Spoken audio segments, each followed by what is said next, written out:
The conference room was cold, the kind of cold that came from too much air conditioning and not enough windows.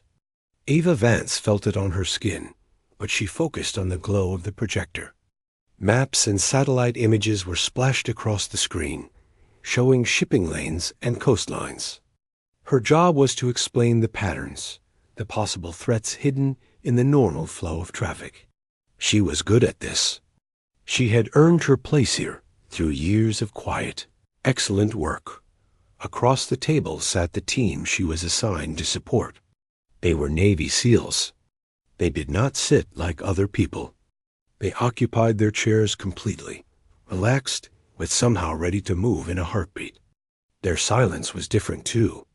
It was a listening silence, heavy with focus.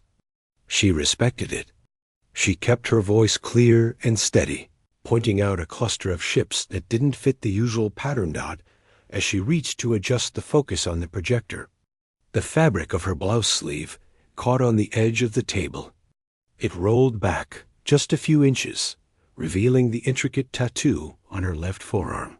She didn't even notice at first. She was in the flow of her briefing. But then she saw a shift in the room. One of the younger operators, a man with the easy smile that hadn't been worn away by time yet, leaned forward. His eyes were on her arm, not the map. "Hey, Doc," he said, his voice cutting through her sentence. The nickname was common, but his tone had a new edge to it. "That's some interesting ink you got there." Eva paused, her hand instinctively moving to pull her sleeve down. But it was too late. The others were looking now. The young SEAL grinned, a friendly enough expression that didn't quite reach his eyes. "A trident? Wrapped in leaves? Let me guess, strength and peace, right?"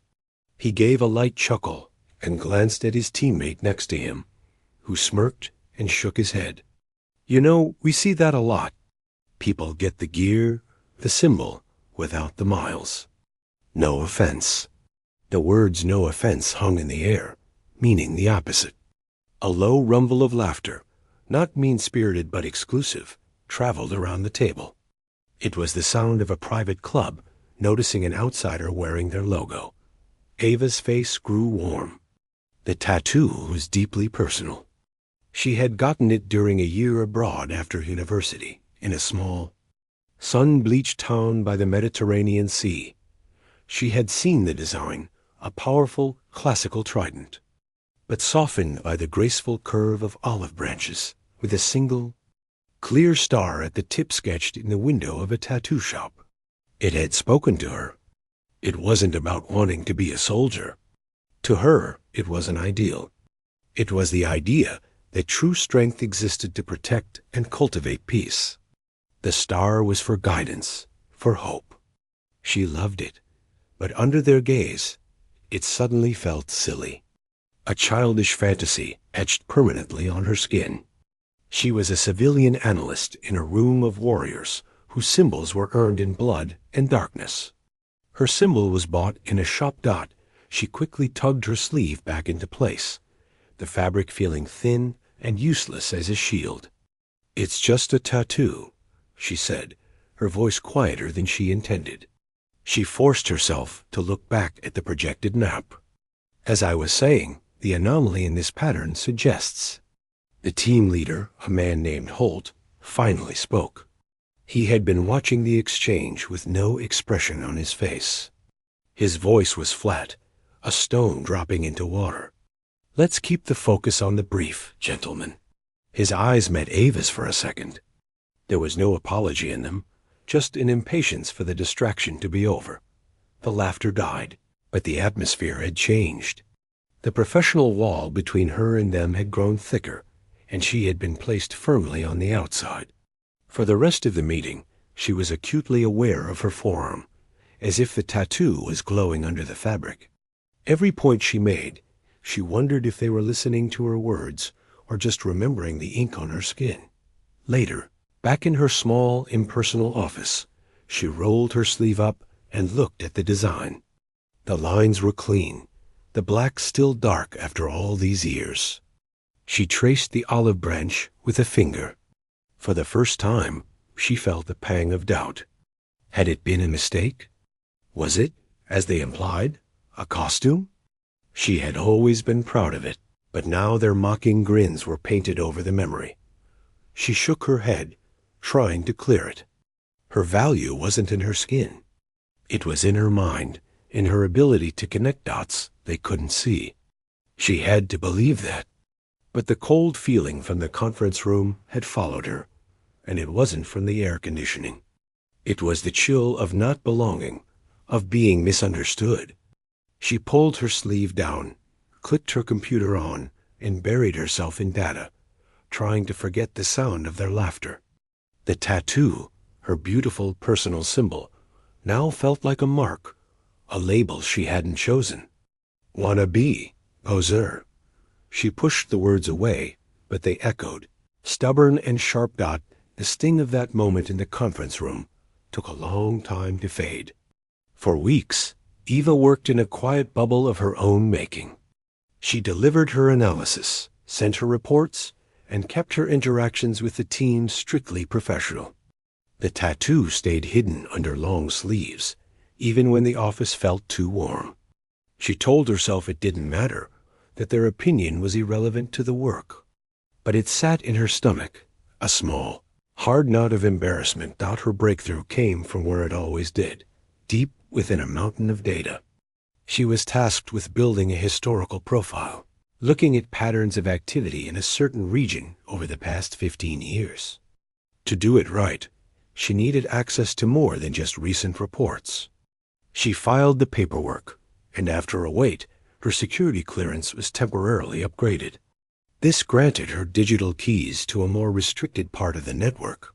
A place where older mission archives were kept was a dry, digital landscape. Folders with long strings of numbers and codes. She navigated patiently, searching for the specific years and locations she needed. Her mind was fully absorbed in the task, clicking through directories named after old operations with forgotten names. In a folder marked Legacy Insignia, declassified, she absent-mindedly clicked to open it. It was a collection of image files. Mission patches. Every unit had them, a kind of badge of honor designed for the men who carried out the work. They were often artistic, full of hidden meanings known only to the team. She scrolled slowly, her eyes scanning the thumbnails. There were eagles with lightning bolts, shields with Latin mottos, skulls with fiery eyes.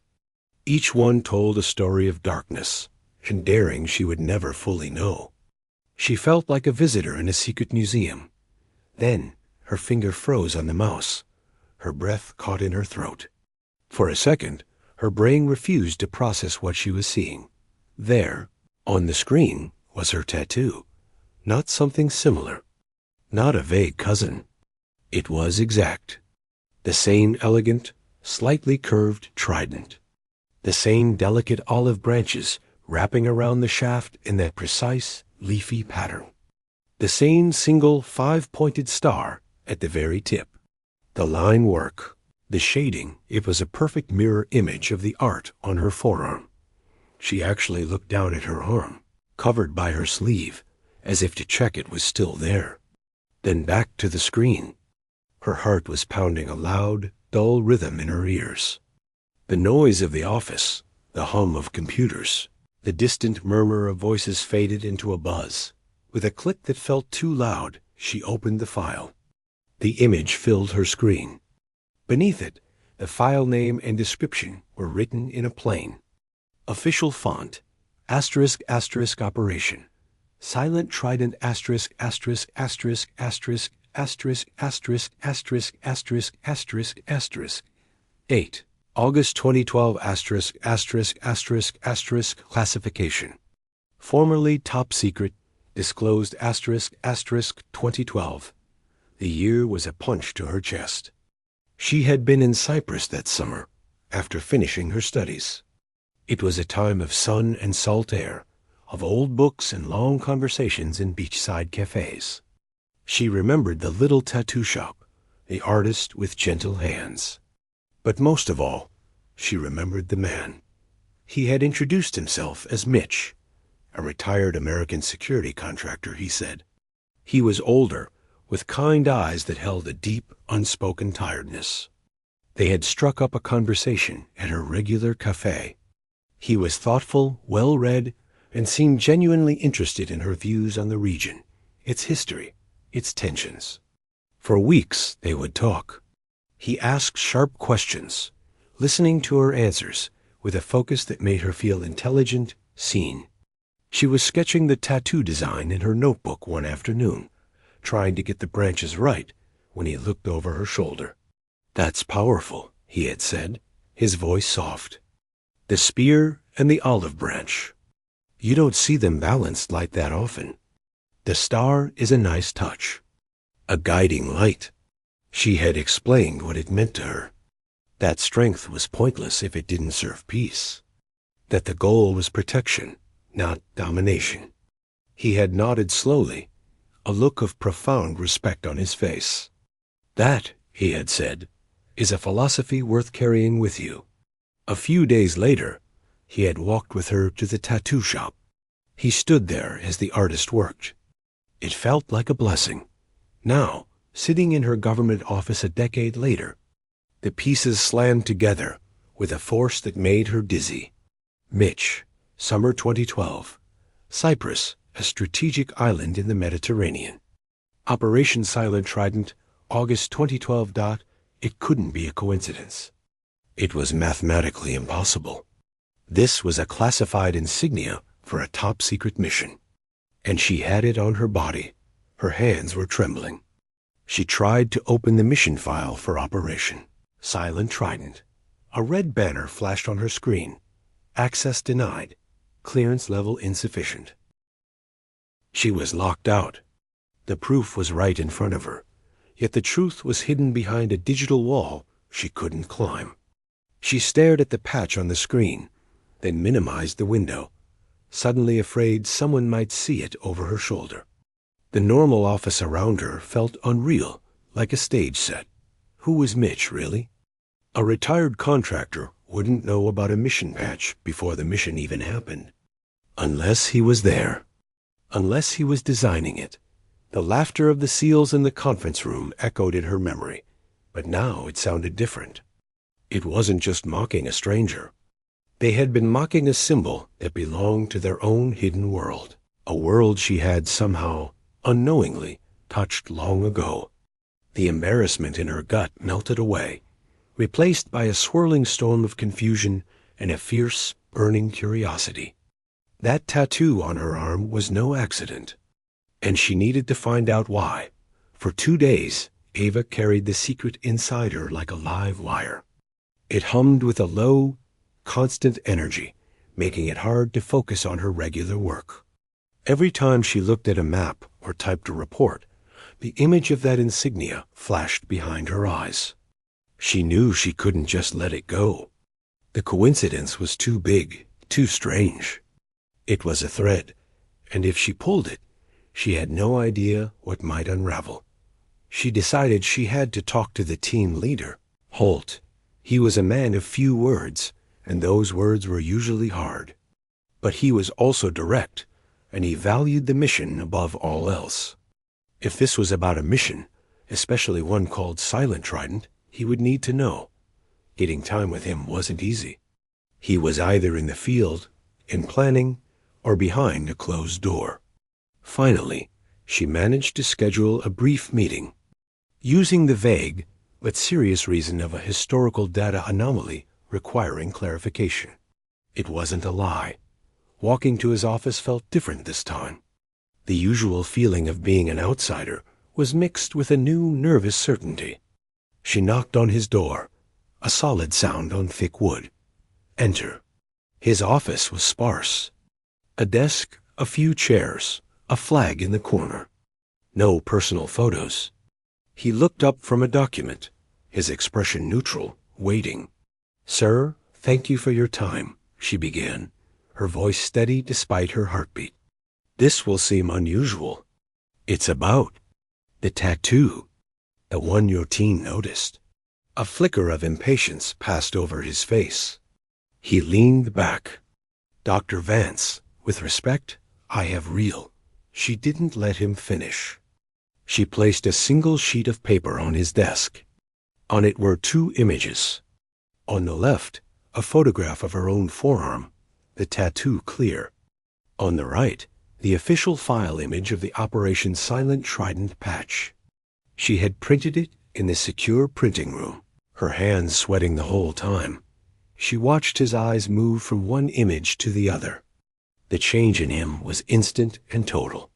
The impatient superior was gone. In his place was a predator who had just seen something move in the brush. His body went still, not with relaxation, but with intense focus. All the noise in the room seemed to get sucked away. He stared at the paper for a long 10 seconds. Then, slowly, he looked up at her. His eyes were like stone. "Where?" he said, the word low and deliberate. "Did you get this?" She told him. The Summer in Cyprus. 2012. The man named Mitch, the retired contractor. The conversations. The design in her notebook. The tattoo shop. She kept it factual, her voice even. She told him about the philosophy behind the design, the balance of strength and peace. As she spoke, Holt's gaze never left her face. He was listening the way a polygraph machine listens. When she finished, there was a heavy silence. He looked down at the paper again, then back at her. "That man," Holt said, his voice barely above a whisper, was not a contractor. He paused, as if weighing how much the walls themselves should hear. His name was Captain Mitchell Bray. He was one of the founding members of one of our most sensitive units. A legend. He was killed in action in 2013. The air left Ava's lungs. Mitch, Captain. Killed. The kind. Tired-eyed man who debated history with her over coffee was a ghost, a revered figure from a world of shadows. The room seemed to tilt. Holt continued, his words measured and heavy. Operation Silent Trident was a hostage recovery. It never happened on any public record.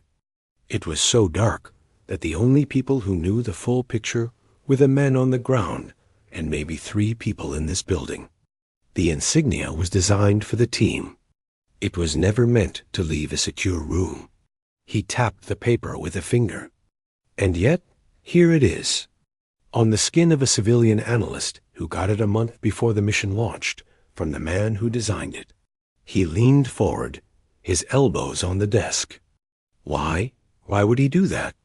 Why would he break protocol, risk security, for a student he met in a cafe? Eva had no answer. Her mind was reeling, trying to fit the new reality onto her old memories. Captain Bray. She saw his smile differently now. The tiredness in his eyes wasn't just from a long career. It was from carrying weights she couldn't imagine. "I don't know," she said, her own voice sounding distant. He just liked the idea. He said it was a philosophy worth carrying. Holt studied her for another long moment. The mockery from the weeks before was a distant memory, replaced by this profound, bewildering mystery. The tattoo was no longer a joke. It was a breach, a message in a bottle that had washed up on his shore years later. "Wait here," he said finally. He stood up and left the office, closing the door softly behind him. Eva sat alone, staring at the 2 images on the desk. The identical symbols. One was a piece of official history, locked away in a vault. The other was a part of her body, a part of her life story. They were the same. The man who connected them was gone. She felt a deep, surprising sadness for Mitch, for Captain. Bray mingled with the shocked. Holt returned after what felt like an hour, but was probably 10 minutes. He held a small, old-fashioned cardboard filing box. It looked plain, almost cheap. He set it on the desk between them. "These are some of Captain Bray's personal effects," Holt said. "From his locker. They've been in storage." His tone was different now. Not softer, but less like an interrogation. This was now a shared puzzle. "If there's an answer, it might be in here." I need you to look. You knew him in that other life. I only knew the operator. Eva looked from the box to Holt's face. The unspoken understanding was clear. The laughter in the ready room was gone. This was no longer about her being an outsider. It was about solving a mystery left behind by a fallen soldier. She reached for the box, her fingers trembling only slightly as she lifted the lid. The box was heavier than it looked, not with weight, but with meaning. Eva lifted the lid slowly, the sound of cardboard rubbing against cardboard loud in the quiet office. Inside, the contents were neat, almost painfully orderly. A life reduced to a few objects that no one had known what to do with. On top lay a small, worn case. Inside, a few medals on ribbons, their colors bright against the faded velvet. Beneath that, a stack of letters tied with string. A photograph of a younger man with a woman, both smiling on a beach. She put these aside carefully, her hands feeling like they were handling something sacred. At the very bottom, she found what she was instinctively looking for, a simple black notebook. Its cover soft from use. She glanced at Holt. He gave a single slow nod. His face unreadable. Opening the notebook felt like opening a door. The handwriting inside was precise, blocky, but with a flowing ease to it. It was filled with notes, coordinates, sketches of terrain. Then she found the personal section. Her heart hammered against her ribs as she turned the pages, looking for the summer of 2012. And there it was. An entry dated July 15th. The words were not what she expected. They weren't about mission parameters or tactics. They were about her got asterisk, spent another afternoon at the cafe. The student Ava was there again. Sharp mind. We talked about the local politics, the tribal histories that never make the news. She sees the layers. She asked a question today that stopped me cold. If the goal is always to remove the threat, when do you plant the seeds for what comes after? Asterisk, asterisk. We aren't trained to think about after. We think about the objective. The threat. The door. But she's right. You can't just clear a room and call it peace. The room stays empty, or something worse moves in. She talked about the olive branch, not as surrender, but as the harder task. The cultivation. It's not a soft idea. It's the long game. It's strategy on a scale we often ignore. Asterisk. Eva had to stop reading. Her eyes blurred. She could hear his voice in the words, the thoughtful, measured tone. He had been listening, really listening. She took a breath and continued. Asterisk. The team is finalizing the op. Morale is functional. The weight is there. We need a symbol, something to brief the men on. The usual stuff isn't fitting. I saw her drawing in her notebook today. A trident wrapped in olive branches. A star at the tip. She called it guided strength. Asterisk, asterisk. It's perfect. It's more than perfect. It's the reminder we need. The mission isn't just about the spear. It's about what the spear makes space for. It's about the peace after the fight. I'm having the patch designed based on her sketch. I haven't told her, of course. She'll never know what it means, or that her idea will be on the shoulders of the team going in. But she should have a piece of it, too. A thank you. She reminded an old soldier of the why that gets buried under the how. I'll give her the design. She think it's just a nice gesture. For me, it's a touchstone. Proof that clarity can come from outside the wire. The entry ended there. Eva sat completely still, the notebook open in her hands. The hum of the computer, the distant sound of a phone ringing in another office, it all faded away. She was back in that sun-drenched cafe, the smell of salt and coffee in the air, feeling proud that this interesting man valued her thoughts. She had no idea she was speaking to a legend. No idea her idealism was being woven into the fabric of a secret war. She realized she was crying. quiet, slow tears that tracked down her cheeks. Not just for the loss of the man, but for the profound hidden connection she had unknowingly carried all these years.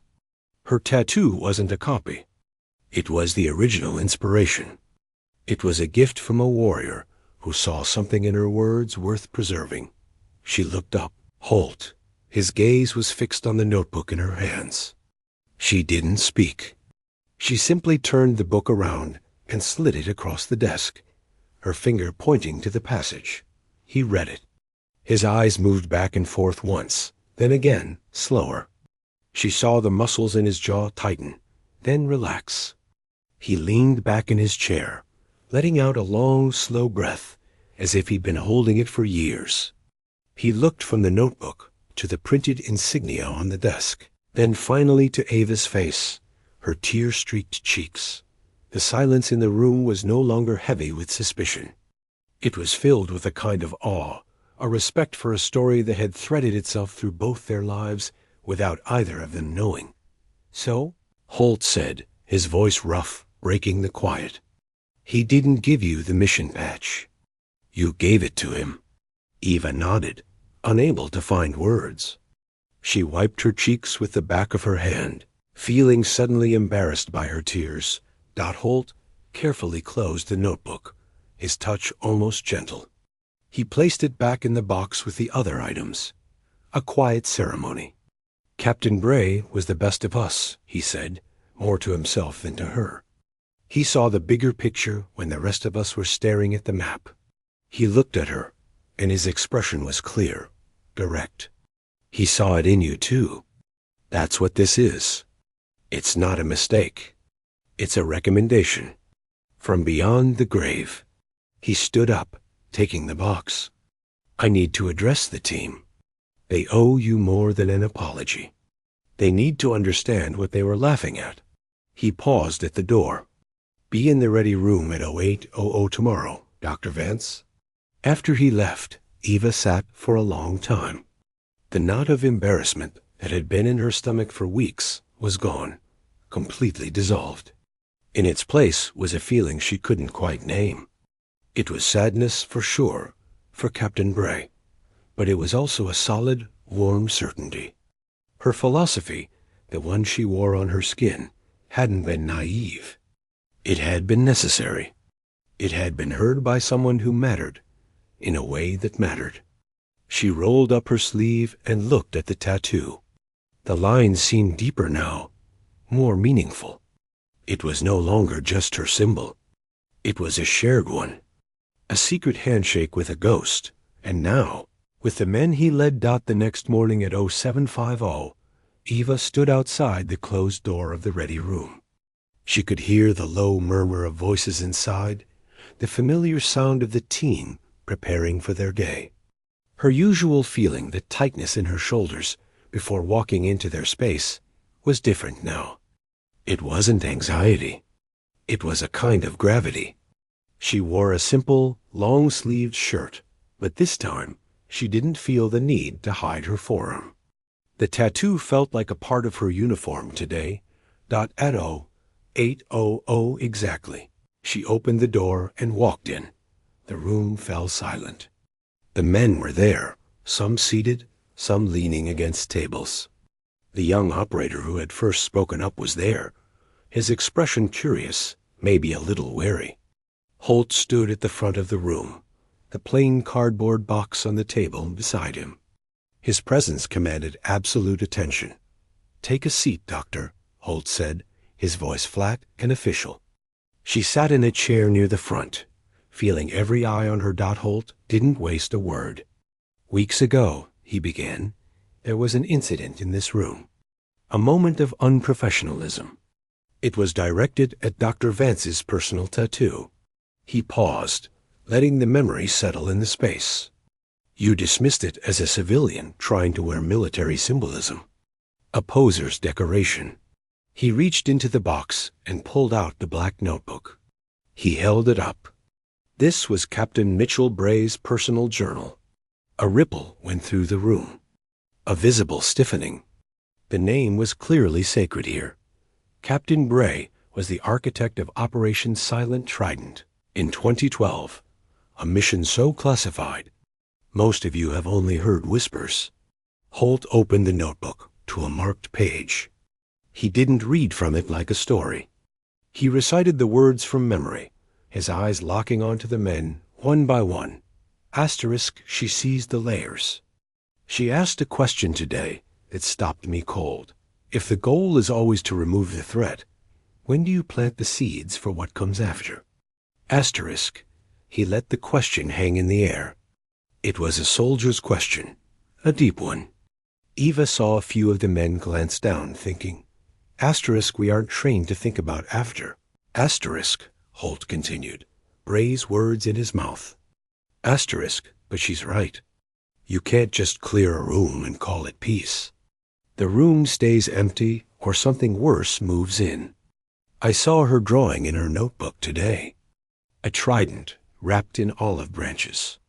A star at the tip. She called it guided strength. It's perfect. It's the reminder we need. Asterisk, Holt's gaze swept the room.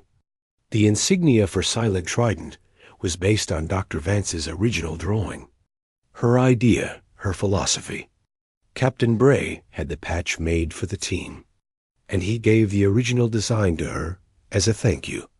A reminder that the clearest insight often comes from outside the cage. He then placed the journal down and picked up the printed page with the 2 images, her tattoo and the mission badge. He held it high. You weren't looking at a wannabe badge. You were looking at the source. You were looking at a piece of Captain Bray's own mind, a piece he chose to leave in the care of a civilian whose thinking he respected. You mocked a direct link to one of our own. You mocked a fallen brother's judgment.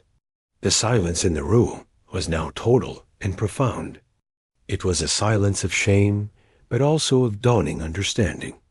The young operator who had led the mocking stared at the floor, his face pale. Holt turned to Eva. Dr. Vance, would you please stand? She did, her legs feeling steady. And would you show them the tattoo? Not as a curiosity, as evidence of what Captain Bray valued. Eva nodded. She rolled up her left sleeve, slowly and deliberately, exposing the design to the room. The morning light from a high window caught the dark lines. It felt different this time. She wasn't revealing a secret. She was presenting a fact.